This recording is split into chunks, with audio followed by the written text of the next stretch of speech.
अऊज़ुबिल्लाहिमिनश्शैतानिर्रजीम बिस्मिल्लाहिर्रहमानिर्रहीम। अस्सलामु अलैकुम ख़वातीन व हज़रात। नाज़रीन, आज की वीडियो में मैं आपको पपीता खाने के फ़वाइद के बारे में बताऊंगा। इसके साथ साथ मैं आपको इसके नुकसान भी बताऊंगा। इसके अलावा मैं आपको ये भी बताऊंगा कि पपीता को किस टाइम और कितनी मिकदार में खाना चाहिए। पपीता गर्म इलाकों में पैदा होने वाला फल है और अपने जायके, खूबसूरत रंग और सेहत के लिए बेपनाह फ़ायदों की वजह से सारी दुनिया में मकबूल है। इसके बीज निहायत सख्त होते हैं। पपीते के फल को कच्चा और पक्का दोनों सूरतों में इस्तेमाल किया जाता है। ये दोनों ही सूरतों में इंसानी सेहत के लिए बेशुमार फ़वाइद का हामिल है। विटामिन ए, विटामिन सी और बेशुमार मादनियात से भरे इस फल की थोड़ी सी मिकदार ही इंसानी जिस्म को दरकार विटामिन सी की रोज़मर्रा मिकदार को पूरा कर सकती है। पपीता इंसानी हड्डियों के लिए बहुत ज़्यादा फ़ायदेमंद है। हमारे जिस्म में विटामिन के की कमी हमारी हड्डियों को कमज़ोर बनाती है और इस कमी की सूरत में मामूली चोट से भी हड्डी टूट जाने का खदशा होता है। विटामिन के हड्डियों को मजबूत बनाता है और हमारे जिस्म को कैल्शियम जज्ब करने में मदद देता है। और वो अफराद जो विटामिन के की कमी का शिकार हैं, पपीता उनके लिए इंतहाई मुफीद ग़िज़ा है। पपीता हमारे बालों के लिए भी बहुत ज़्यादा मुफीद है। पपीते में शामिल विटामिन ए हमारे बालों के लिए इंतहाई मुफीद चीज़ है। विटामिन ए बालों की जड़ों को खुश्क नहीं होने देता और बालों में खुश्की को दूर करता है, जिसकी वजह से बाल गिरने से बच जाते हैं। पपीते में शामिल विटामिन ए और सी जहां बालों को गिरने से बचाते हैं, वहां ये बालों को लंबा करते हैं और जिल्द के टिश्यूज की निगाहदाश्त करते हैं।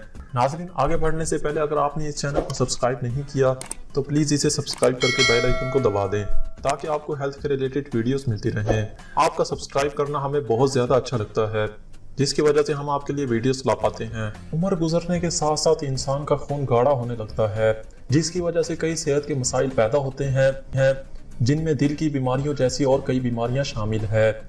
आपको चाहिए कि हर सुबह नाश्ते में पपीते का इस्तेमाल करें ताकि खून पतला रहे और आपकी सेहत बीमारियों से महफूज रहे। इस फल में विटामिन ए, सी और कॉम्प्लेक्स पाया जाता है। ये विटामिन ताकतवर एंटीऑक्सीडेंट्स हैं और इंसान के मदाफ़ती निज़ाम को मजबूत करते हैं और कैंसर जैसे मौजी मर्ज से बचाते हैं। इसके अलावा इसमें मौजूद मैग्नीशियम, कॉपर और पोटाशियम जिस्म को ज़रूरी मिनरल्स फराहम करते हैं जो कि इंसानी जिस्म के लिए ज़रूरी होते हैं। चलिए नाज़रीन, आपको इसका खाने का तरीका बताते हैं। पपीता खरीदते वक्त ख्याल रखें कि पका हुआ पपीता खरीदें। पके हुए पपीते के छिलके पर सुर्ख और माल्टा रंग नुमाया होता है और वो थोड़ा नरम होता है। पपीते को खरबूजे की तरह काट कर इसे खाएं। पपीते के बीज कड़वे होते हैं लेकिन खाए जा सकते हैं। इसके अलावा पपीते को दूसरे फलों के साथ भी खाना इंतहाई मुफीद है। आइए आपको पपीते के कुछ नुकसान बताते हैं। ऐसे अफराद जो नबाताती एलर्जी में मुब्तला हो, पपीता उनके लिए खाना ठीक नहीं, क्योंकि इसमें मौजूद एक कीमिया चिटानासिस उनमें एलर्जी पैदा कर सकता है।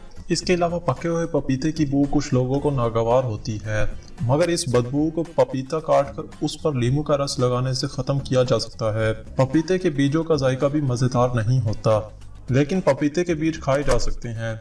कुछ तबीब हजरात का कहना है कि पपीता निहार मुंह और खाली पेट नहीं खाना चाहिए। तो नाज़रीन, आज की वीडियो में बस इतना ही। वीडियो पसंद आने की सूरत में इस वीडियो को लाइक और शेयर जरूर कर देना। जाते जाते हमारे चैनल को भी सब्सक्राइब जरूर कर देना। मिलते हैं अगली वीडियो में। अपना और अपनी फैमिली का ख्याल रखना। अल्लाह हाफिज़।